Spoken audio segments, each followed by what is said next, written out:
Remittance যোদ্ধা এবং এই প্রবাসীদের কারণেই এদেশের অর্থনৈতিক চাকা এখনো পর্যন্ত টিকে আছে।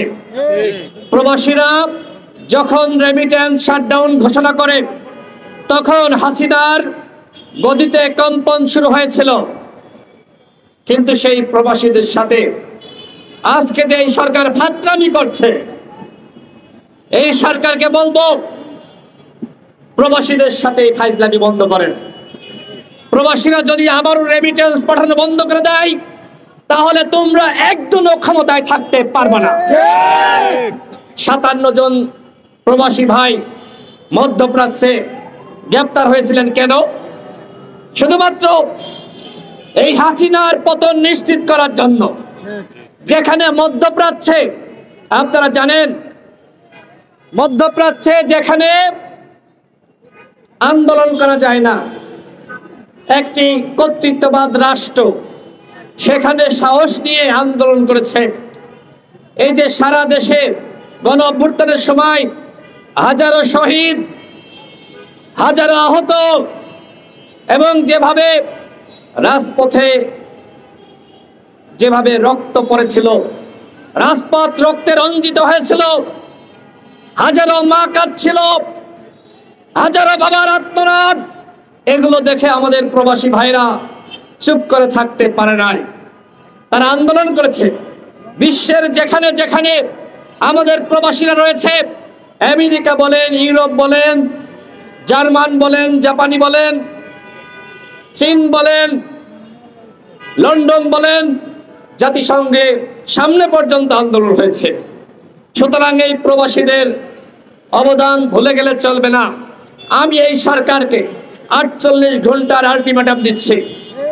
বিমান ভাড়া 48 ঘন্টার মধ্যে কমাতে হবে। যদি এই সরকার বিমান ভাড়া কমাতে না পারে তাহলে আমি বলবো ব্যর্থতার দায় নিয়ে পদত্যাগ করুন।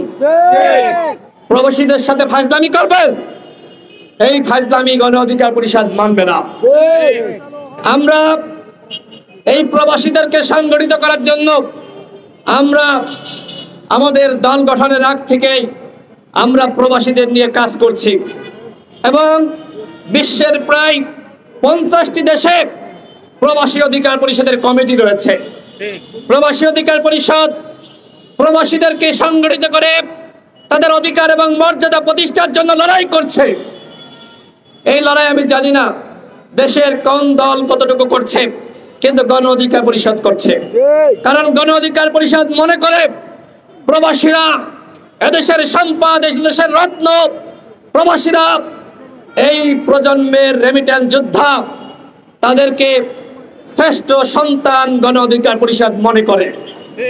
আমি প্রবাসী ভাইদেরকে বলবো, আপনাদের পাশে কেউ থাকুক বা না থাকুক, অতীতে আপনারা দেখেছেন কেউ কথা বলুক বা না বলুক, গণ অধিকার পরিষদ কিন্তু কথা বলেছে, প্রবাসী অধিকার পরিষদ কথা বলেছে। আমরা বিভিন্ন সেমিনার এর আগে দেখবেন জাফরুল্লাহ চৌধুরী স্যারকে নিয়ে করেছি। অনেক বড় বড় যারা বাংলাদেশের সুশীল সমাজের প্রতিনিধি, যারা জাতির বিবেক, তাদেরকে নিয়ে আমরা কিন্তু কথা বলেছি, আমরা প্রতিবাদ করেছি। আমি প্রবাসী ভাইদেরকে বলবো, যদি বিমান ভাড়া না কমায় তাহলে